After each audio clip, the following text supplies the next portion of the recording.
to this online panel on the state of pervasive violence in Central America and Mexico, practical and legal challenges for offering humanitarian protection. My name is Elena Lucchi. I'm a former humanitarian worker and consultant with a long-term interest in violence and forced migration in Central and Latin America. And I have the honor to moderate this panel today and to provide some initial background information about the context under discussion. But before we start, we would like to start to show you a video about the humanitarian situation in Central America. And then we move on to give you some context information before we continue the discussion with our guest. So here is a short video of about 3-4 minutes for you, introducing the topic.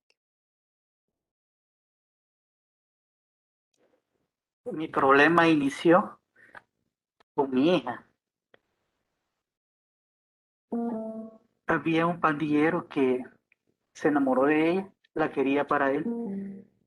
Así comenzó todo un martirio en nuestra familia. A partir de ese día, ya no pudimos llegar a nuestra casa. Recibimos amenazas.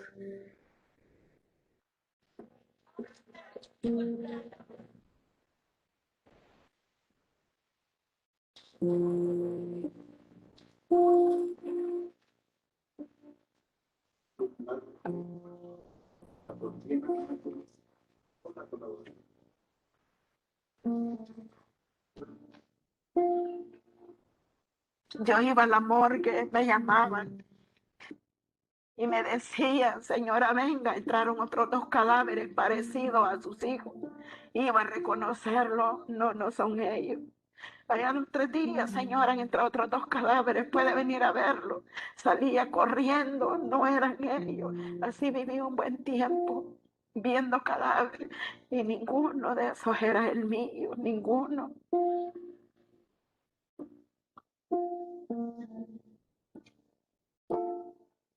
Sí, en El Salvador la situación que experimentamos es diferente a otras situaciones de conflicto, pero las consecuencias humanitarias son muy parecidas: pérdidas de vida, lesiones, afectación a la salud mental y la destrucción del plan de vida de muchas personas.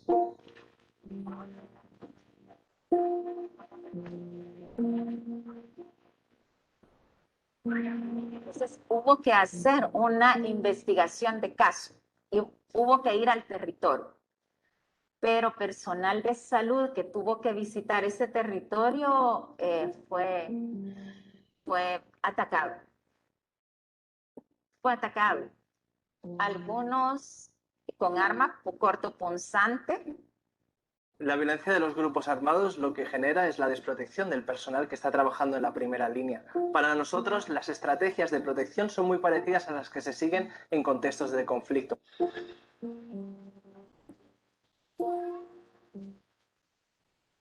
El punto es que uno se limita a acciones bien concretas, no a desarrollar programas integrales en las comunidades, como debe de ser, es el deber ser. Realmente eso limita la capacidad de atención que uno pueda tener, porque pues hacer lo que hay que hacer y salir de esas comunidades.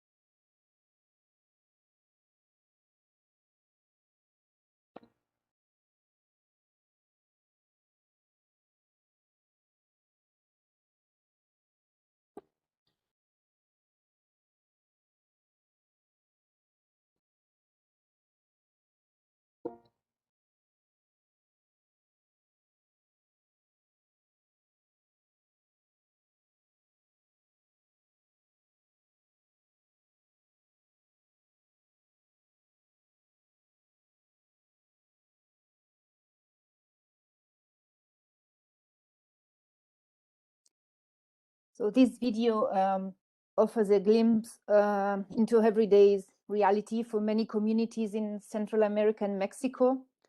And indeed, during the last 2 decades, we have witnessed how organized criminal violence rose to the prominence in certain countries within Central America and Mexico.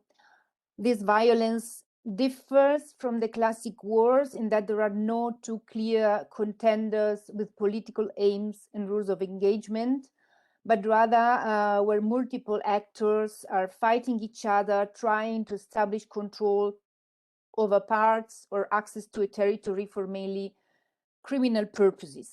In 2019, when analyzing violent civilian fatalities, El Salvador, Honduras, and Mexico are listed among the deadliest 12 countries in the world when compared to war-afflicted countries, where Syria and South Sudan were ranking first and second, El Salvador were ranking third. And indeed, in the past decade in Central America and Mexico, violence has increased in intensity, volume, geographical spread.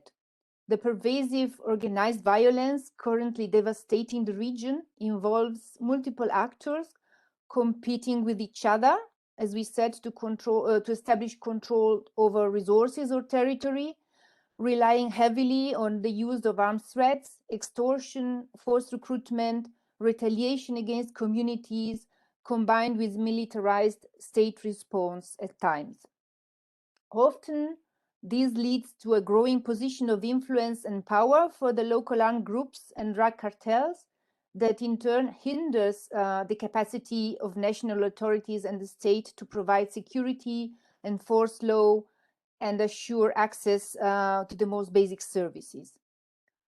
This pervasive state of violence is causing persistent, visible, and invisible consequences such as murders, disappearances, internal displacement, movement restriction, extortion, mental health problems, and limited access to basic services such as healthcare and education.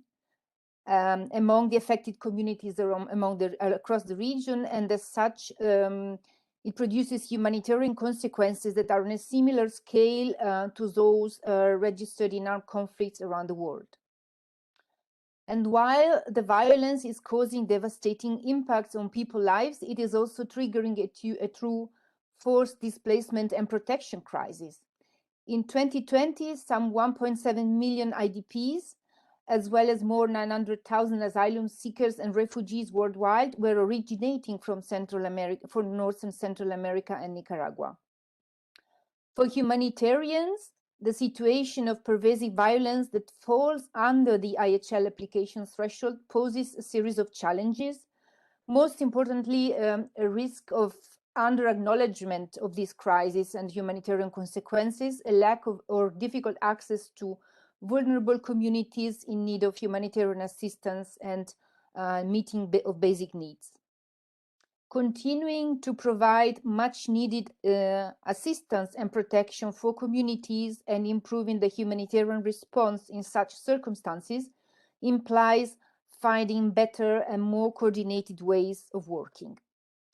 In this panel, we would like to raise visibility on the humanitarian consequences of other situations of violence, also known in the humanitarian jargon as OSV, in Central America and Mexico, and offer an understanding of how legal frameworks as well as other approaches to OSV can support the humanitarian space on the ground and respond better to the protection needs triggered by this situation. We're discussing today with Miguel Adrian Ramirez Gonzalez, Head of Operation of ICRC in Mexico, Professor David Cantor, Director of the Refugee Law Initiative, School of Advanced Studies in the University of London, and Ms. Kelly Ryan, Chief of Party of Genesis Project National Foundation for the Development of Honduras, also known as FUNADE. We will start with 3 initial interventions from each speaker, and then we move to a Q&A session. So I would like to start with Mr. Miguel Adrian Ramirez Gonzalez with the first question. The ICRC as a regional delegation for Mexico and Central America, even though there is no official open conflict in the region at the moment. So why is the ICRC there, and what humanitarian needs is the organization responding to, and what are the key priorities and challenges? Thank you, Elena. Thank you, Echo. Good afternoon, good morning, everyone. I will try to answer your question with another question, because what do you think are the impacts of the violence in Mexico and Central America? And maybe this is related to the reason why ICRC is working in this region. Well, the impacts of the violence in Central America and Mexico are visible only on few occasions. For example, when mass killings or destruction of infrastructure happen, but they are invisible in most cases. Some of the impacts are migration, internal displacement, disappearance, mental health problems, and lack of access to essential services. In a region affected in different ways by violence, it is challenging to prioritize humanitarian needs, but I will try to highlight at least 5 problems that ICRC is working on. Migration. Despite the fact that there are not official figures on irregular migration in Mexico, it is clear that this continues to increase. For example, the National Migration Institute report 41% increase in the number of migrants detained. 24% of migrant persons apprehended in Mexico in 2021 were unaccompanied children and adolescents under 11 years old. Another humanitarian concern that ICRC has is missing persons. In Mexico, more than 96,000 missing persons are officially registered. 96,000 missing persons are officially registered. In El Salvador, according to the figures from the Attorney General Office, last year, there were around 488 unsolved cases of missing persons. In Guatemala, the Women's Search Mechanism, Isabel Claudina, reported last year an average of 6 women disappear every day. Another humanitarian concern is the situation related between violence and climate change. Hurricanes Eta and Iota in the late 2020 and another natural disaster generate new humanitarian consequences. Now, it's not only the violence, but also the climate change that increase the hardness and frequency of these situations. Hurricanes, floods, extreme temperatures, desertification, loss of biodiversity, droughts. We have many of these situations in this region. Our fourth concern is related to security, use of force, and applicable law. The reality in our region is the increase in the participation of armed forces in public security. However, adding functions that do not correspond to doctrine or the traditional training of military members can generate more pressure on the responsibilities they already have. Therefore, the armed forces must know how to distinguish between IHL and IHRL. And the security forces, on the other hand, must understand that they are not fighting against an enemy. Our final concern is detention in Central America and Mexico. So persons deprived of freedom must be treated with dignity. They must be guaranteed adequate shelter and food, access to health, contact with their families, due process, and judicial guarantees. Unfortunately, many countries in our region are experiencing a steady increase in the prison population, often overcrowded with old and deficient infrastructure. Finally, just before Elena cut off my microphone, ICRC in the region is working to address all these above challenge. We have operations in Mexico, Guatemala, El Salvador, Honduras, and Nicaragua. This week, we will publish our annual report for Mexico and Central America and maybe maybe will be interesting for you. So I invite you to check our webpage and our social network for more info. Thank you very much. Many thanks, Miguel. And our next speaker is Professor David Canto.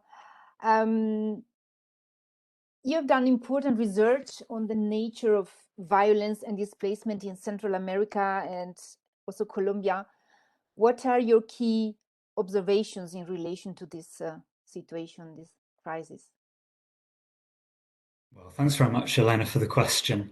I think one has to start with the premise that forced displacement is one of the major humanitarian consequences of the current situation of violence affecting parts of Central America and Mexico.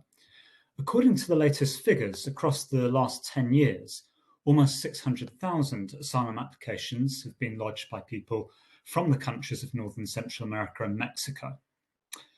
Data on internal displacement is far patchier, but the figures likely to be higher than those who've sought asylum outside the country.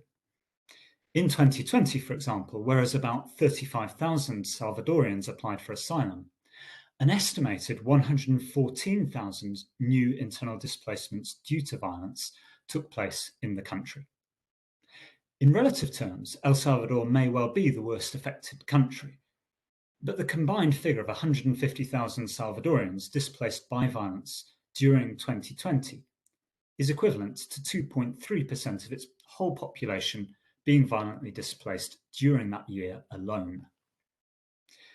This level of violence and displacement is on par with that in many protracted war zones, and those displaced in these contexts of violence suffer similar impacts on their health, assets, and life prospects.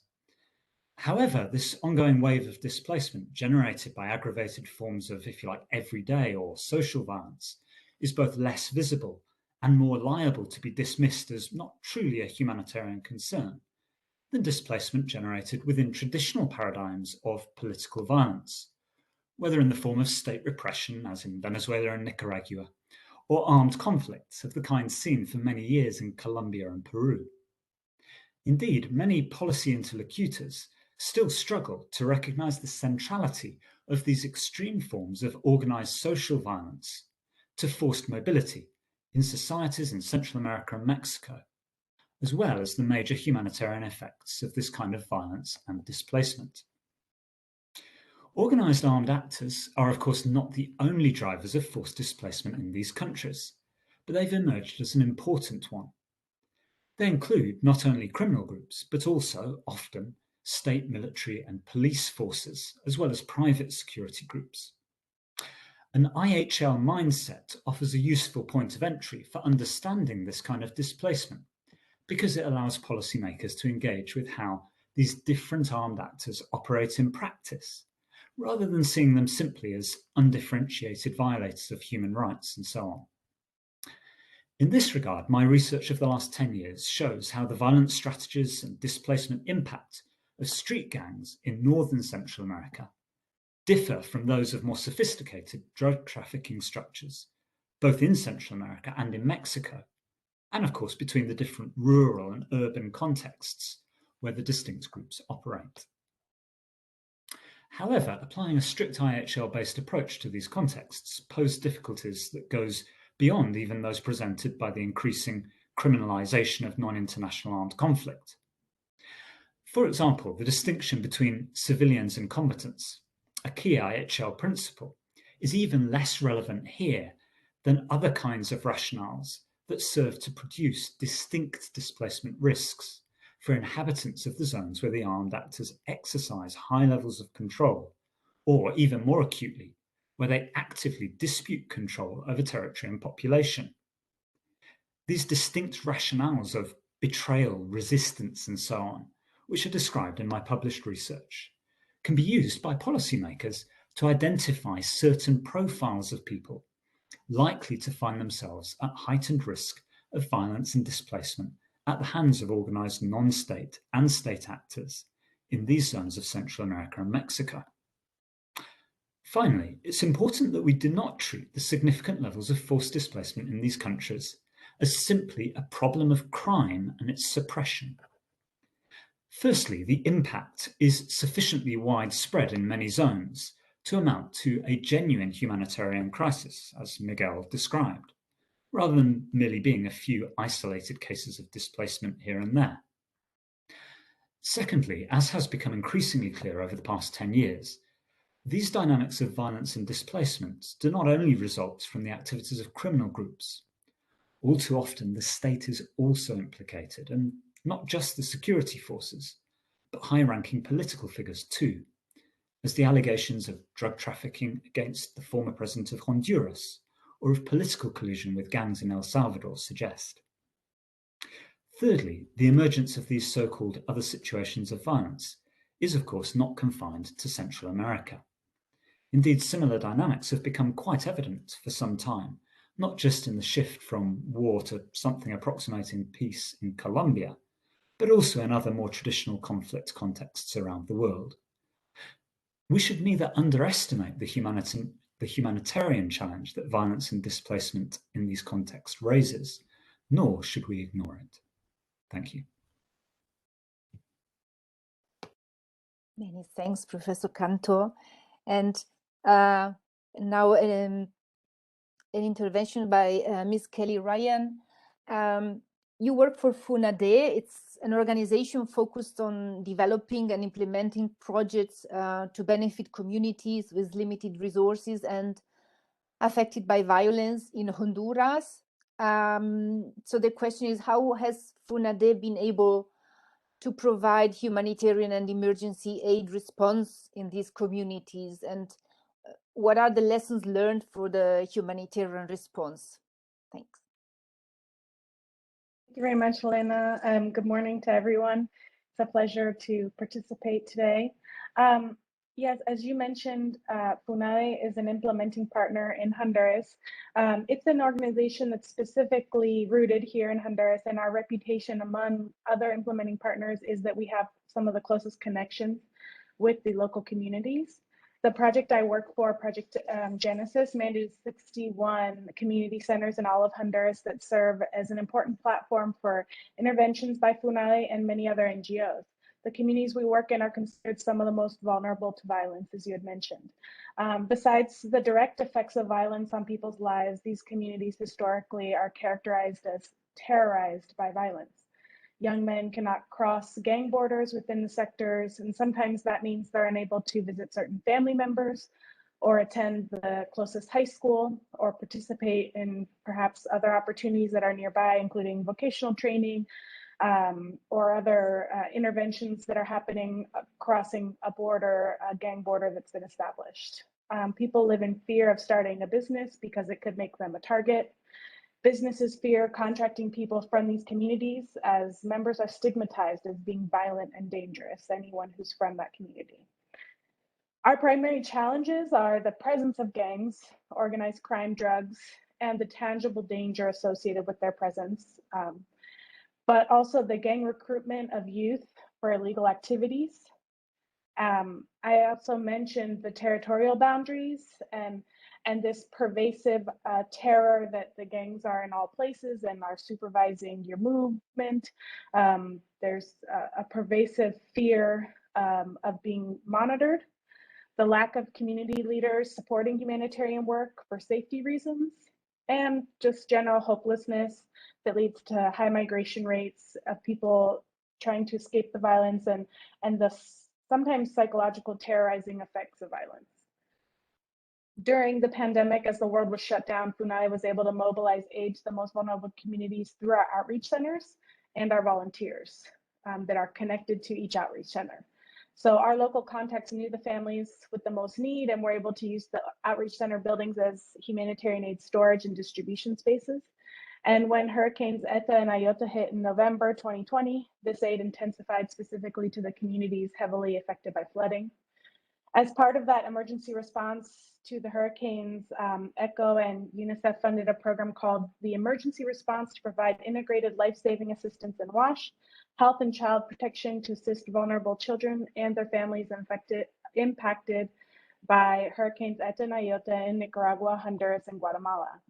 In FUNADE, we call it Brindando Esperanza, which is providing hope. Brindando Esperanza provides psycho-emotional interventions to girls, boys, and adolescents and young people affected by violence, including gender-based violence, displacement, or irregular migration, particularly targeting the psychological effects of violence on the communities. And the primary objective is to strengthen their resilience and protection factors within their homes and communities. We provide protective spaces and community identification mechanisms that link them to specialized services such as education, medical care, humanitarian aid, and economic inclusion, and more.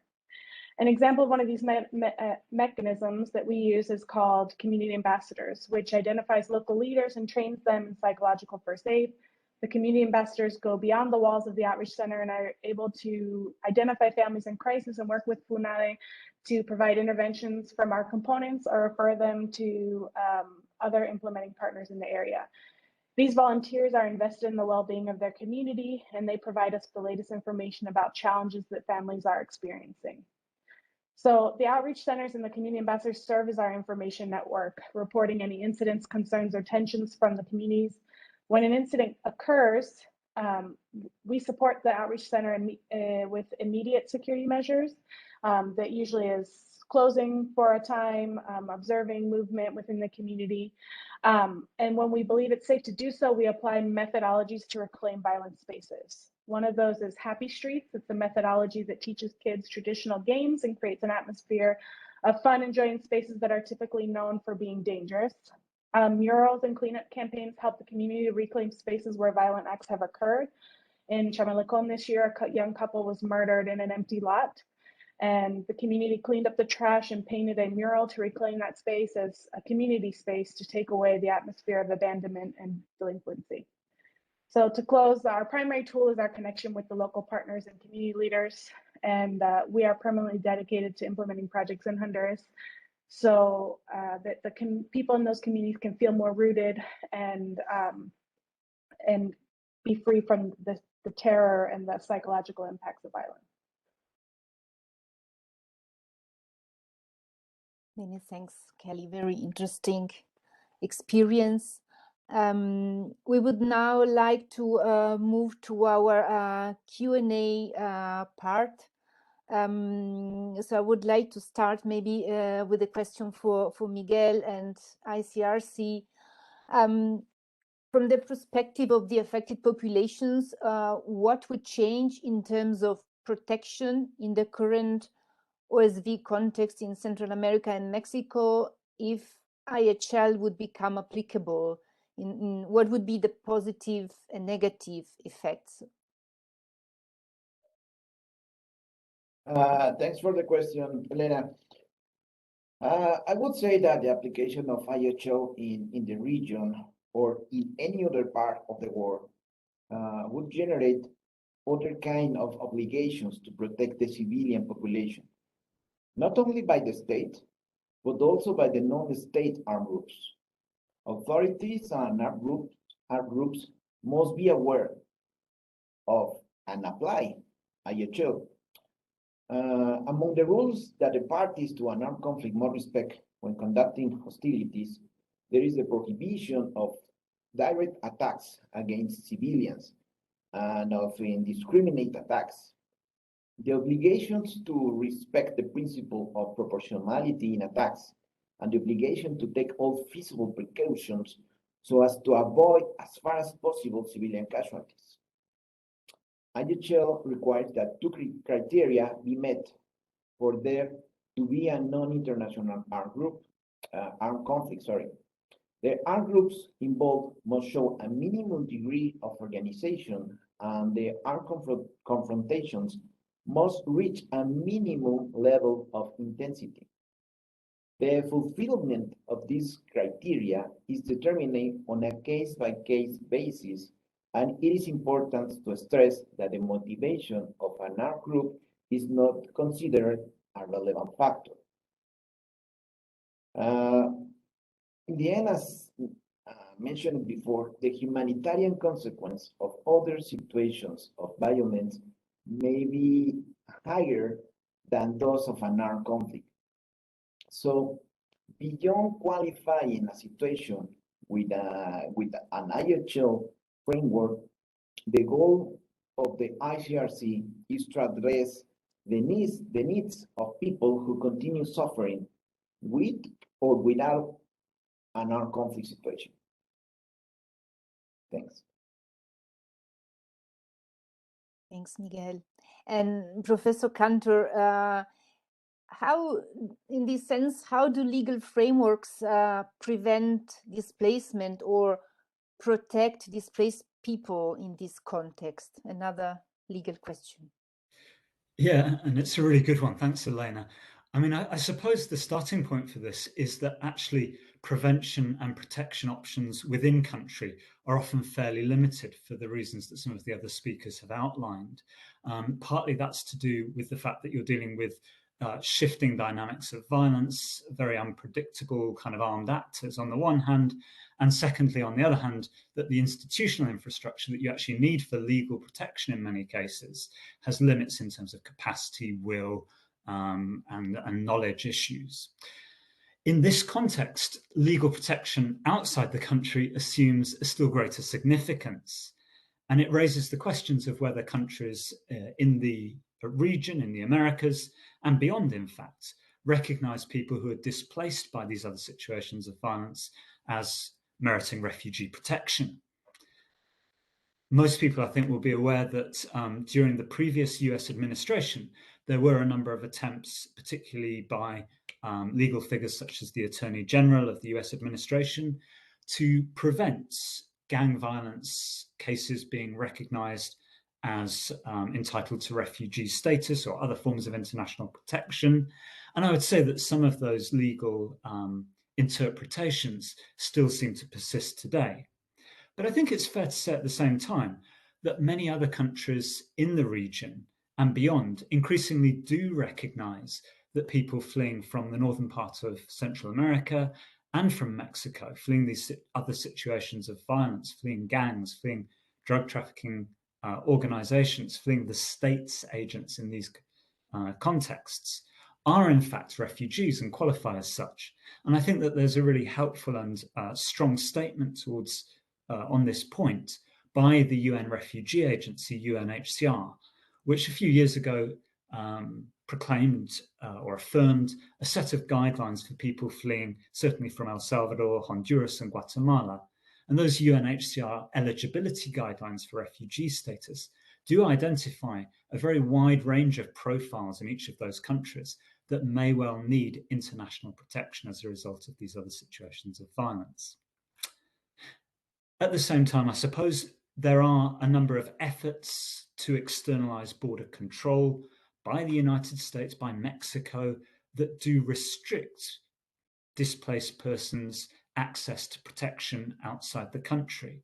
I think they also run the risk of putting people in danger en route to the locations where they are attempting to seek international protection, where indeed in some countries they are preyed on by other organized criminals, and there's been a lot of reporting of that recently. I'd like to end on a positive though, and that's to just point to, as a kind of a legal framework, the protection transfer arrangement that's been set up in the last few years, and which serves as a pipeline to allow at-risk returnees to countries in the north of Central America, or some countries in the north of Central America, to access international protection as refugees in countries like the United States and elsewhere. So in essence, this is a mechanism, another migration pathway out of those countries for people who are IDPs, who find themselves at a very high profile of risk due to the other situations of violence. So I think that, you know, there's a mix of positives and negatives there. But in terms of legal protection, certainly reinforcing the asylum frameworks outside the country should be a matter of first order. Many thanks for this useful insight. And I'd like to follow up with you on another question. You have been you're very familiar with the Colombian context. Are there any lessons to be learned from the IDP, from the Colombian IDP law in this context? How is it transferable also to Central America and Mexico?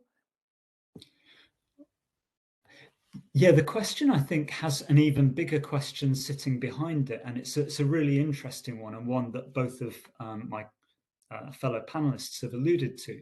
And this is this bigger question of how law, policy, and practical approaches from the conflict contexts apply to other situations of violence. And as we've heard already, there are a number of similarities between these two contexts. Clearly, violence is one of the primary drivers of displacement. There's similarities in the humanitarian impact of displacement, the continuing risk of violence during and after displacement, and questions about the limited capacity of the state, access issues, etc. But there are also differences, and I think this is where, if you like, thinking about the context within which Colombian IDP law operates really starts to generate questions. For instance, in the Northern Triangle countries, access by humanitarian bodies to displacement affected communities can often be more difficult, and partly this is due to the frequently more fragmented and quickly shifting dynamics of violence in these contexts, as Kelly and indeed Miguel have both pointed out. There's also often less ability for political or humanitarian interlocution, as Elena, you mentioned at the very start. And the nature of the armed actors can often be quite different. Sometimes a gang can be a dozen people controlling a single barrio or neighborhood. So they're very different kinds of armed actors which can be found in these different contexts. Finally, there's also this perception, particularly from the state, that this is merely a problem of crime to be suppressed or repressed, and it doesn't really merit a humanitarian response. So in short, I think some aspects of IDP law from conflict contexts like Colombia will be relevant, including things like provisions on protecting abandoned property. But the different contexts and the institutional shortcomings of some of the states in these other situations of violence also point to limits of directly applying conflict IDP legal frameworks. Maybe another learning point is the complexity and, if you like, the individualization of Colombia's IDP law, which I think has sometimes impeded its practical application.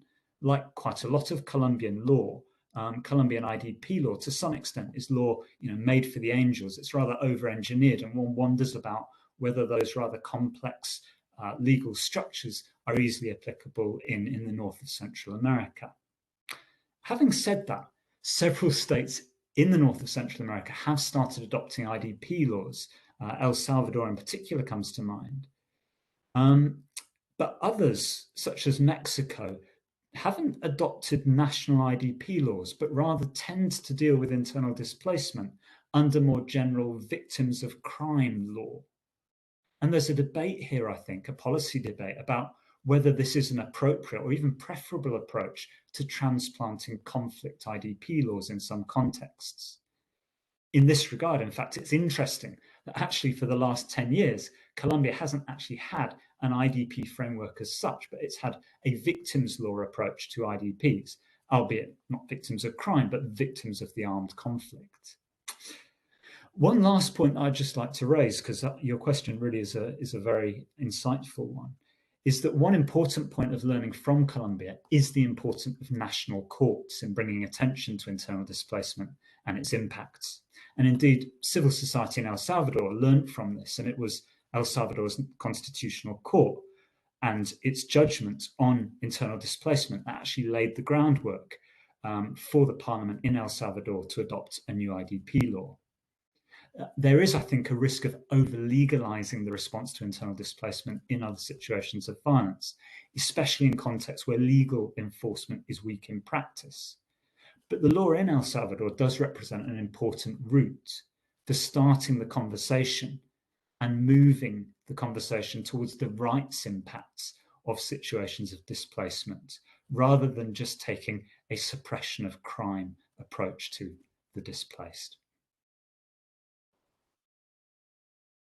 Many thanks, Professor Canto. And well, you mentioned, the problem of access to communities affected by violence. And in this sense, I would like to ask a question to Kelly. Was dealing with this on a daily basis. So what are some of the tools and methods used on the ground when negotiating access to difficult areas?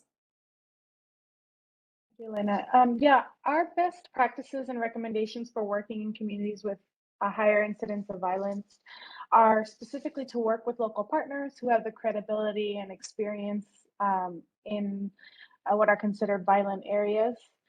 Strengthen community leaders so that they know how to act in emergency situations and can have early response mechanisms. So maybe they are able to, as the community ambassadors, we're teaching them psychological first aid, they're able to intervene before maybe we can get there.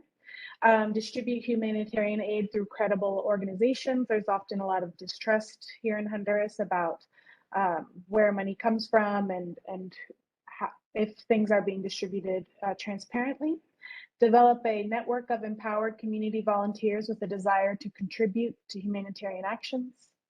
We also recommend developing transparency and accountability mechanisms at the community level so that the community has channels for reporting, correct distribution, and logistics processes. This helps reduce violence as far as conflicts regarding who's receiving aid and who isn't, and manage access to communities with the presence of gangs through religious and community leaders. Our outreach centers have a low, if almost zero incidence of violence directed towards them, specifically because of our links with religious and high-profile community leaders within these organizations, within these communities. And we also recommend that when we do go to the communities representing FUNADE, we go always with our uniform on, our IDs, and a tagged vehicle, and the windows down, so that people can see who's coming and they will build trust with the organization.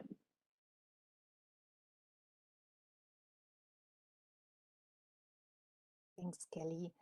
Very interesting. And now I think I would like to, we have another couple of questions. I would like to approach a little bit the policy aspects, and going back to Miguel, how does an OSV qualification impact the visibility of the crisis? What can be done to enhance it?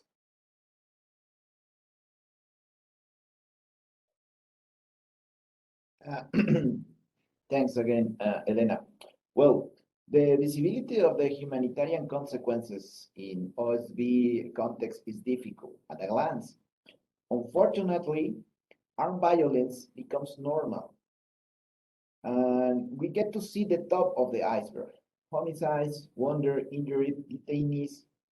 But below the iceberg, there are also threats, extortions, abuses, lack of access to essential services, disappearance, mental health issues, sexual violence, forced recruitment, displacement, migration, and in many neighborhoods,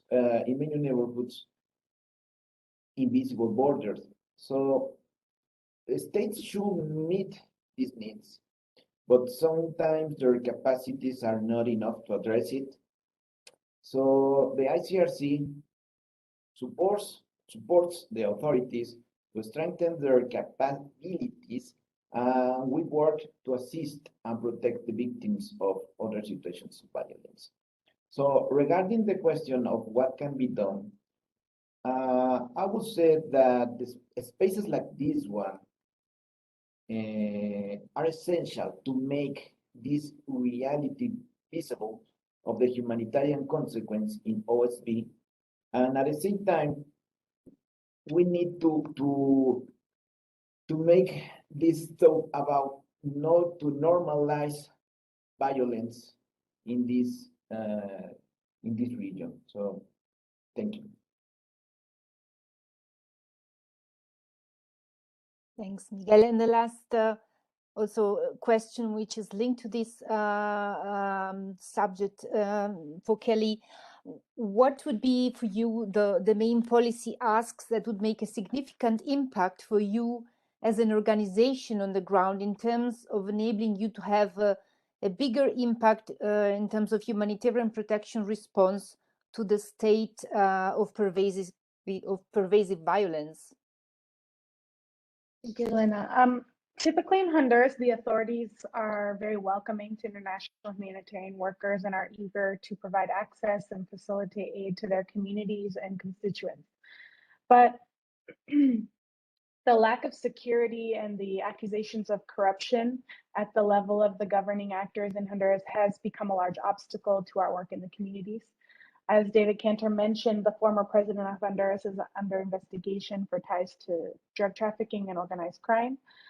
This creates a pervasive sense that local and central government entities are not trustworthy, and that impedes our ability to impact security in these communities. For example, there are legal procedures in place to submit a police report if you have been a victim of crime or extortion, but people fear reporting these incidents for the lack of confidentiality. It's assumed that the police are linked to gangs and organized crime, or that they somehow have an influence there to be able to find out who submitted that report, and then that person is in danger of retribution.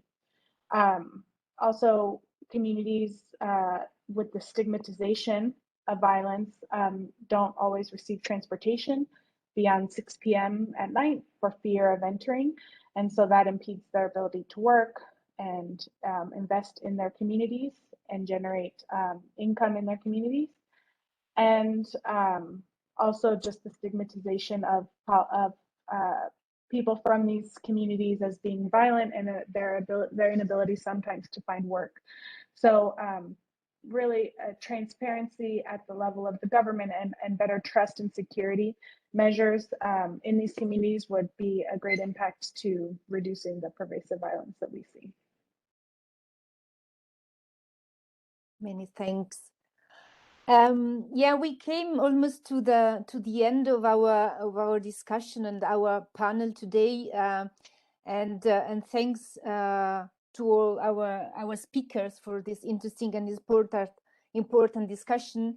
I think what are the key takeaways? What I've heard today is on one side, we heard of an iceberg. We have a top of the iceberg, what we see in terms of violence, but there's also violence which has an invisible impact on, and we see it through the lens of forced migration, internal displacement, disappearances, mental health problems, lack of access to social services such as health and education. And we heard that, of course, forced displacement is one of the major humanitarian consequences of the current situation of violence affecting parts of Central America and Mexico. Yet, for many policy interlocutors, it is still a struggle to recognize the centrality of these extreme forms of organized social violence to force mobility in societies in Central America and Mexico, as well as the major humanitarian effects of this kind of violence and displacement. And then we heard, of course, the importance of connecting to local partners, community leaders, religious leaders, in order to work directly with communities affected by violence and to be able to provide them with protection and humanitarian assistance. And I think the sort of the fil rouge that accompanied all our speakers today is really beyond, classifying a situation as, relevant for IHL or OSV situation. The key issue is really to recognize the humanitarian needs that are produced by this state of pervasive violence, and addressing those needs in multiple ways through humanitarian actors, through communities, and also the importance of increasing the resilience of communities to such situations. So once again, many thanks to all of you for this interesting discussion. Hopefully we have raised the visibility of the situation in Central America and Mexico. And we hope there will be many discussions to continue on this issue, and Of course, a key issue is to address the humanitarian needs in the region and to recognize how important these needs are. Thanks again. Have a nice afternoon. And thanks to ECHO for hosting this interesting panel.